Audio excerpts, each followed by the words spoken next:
Life में कोई पसंद आना, किसी से प्यार होना कोई बुरी बात नहीं है। लेकिन before moving ahead in the relationship और before moving in the commitment of the relationship कुछ एस्पेक्ट्स, कुछ पॉइंट्स हमारे माइंड में बहुत क्लियर होना चाहिए। सबसे पहला, व्हाई। हमारा व्हाई बहुत स्ट्रांग होना चाहिए कि why I need this relationship, मुझे क्यों जरूरत है इसकी। ऐसा क्या है कि मुझे इस रिलेशनशिप की जरूरत है। किसी लड़के को कोई लड़की पसंद आए या किसी लड़की को कोई लड़का पसंद आए, सबसे पहले आपको बैठ के ये सोचना पड़ेगा कि आपको इस रिलेशनशिप की ज़रूरत क्यों है?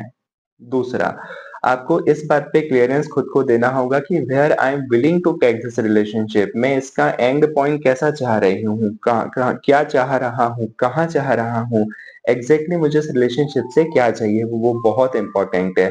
Whether it is just a time pass for me or I am really committed to this relationship or I want to be committed to this relationship, ये वाला पॉइंट क्लियर होना बहुत जरूरी है। तीसरा, क्या मैं सच में इस रिलेशनशिप के लिए रेडी हूँ? क्योंकि जब आप रिलेशनशिप में आओगे तो बहुत सारी चीजें आएंगी, ब्रेकअप्स होंगे, झगड़े होंगे, बातचीत कभी नहीं होगी, कभी डिस्टेंस होगा, है ना?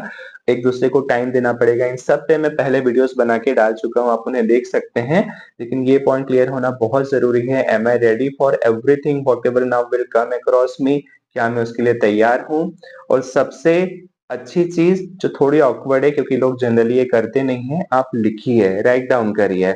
आपको राइट डाउन करना पड़ेगा कि एग्जैक्टली इन तीनों पॉइंट्स में मेरा खुद का जो भी इस रिलेशनशिप में आना चाहता है उसका माइंडसेट क्या है।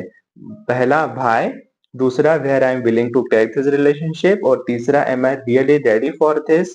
उसे लिखिए।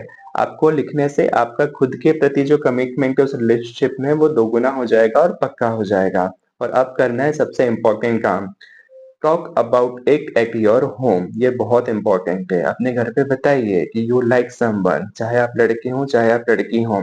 और अब पेरेंट्स से रिक्वेस्ट है, जब आपको पता चले अबाउट दिस तो गुस्सा नहीं करना है, तेरी तंगड़ी तोड़ दूंगा, घर से बाहर नहीं निकलना, ये सब नहीं चलेगा। आपको एज अ फ्रेंड ओपनली अपने बेटे या बेटी से बात करनी है about their feelings, about their relationship, about their needs.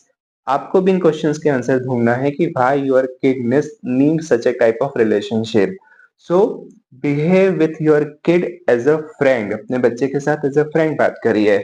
आज क्यों, अगर किसी को कोई भी पसंद आता है तो वो जाके अपने फ्रेंड्स को बताता है, बाहर जाके बताता है, आपको आके चीजें क्यों नहीं बताता? क्योंकि हमारा बिहेवियर एज अ फ्रेंड होता ही नहीं है। आगे डिटेल में इस बारे में और बात करेंगे। Thank you so much. Subscribe and follow. Have a great time. Bye bye. Take care.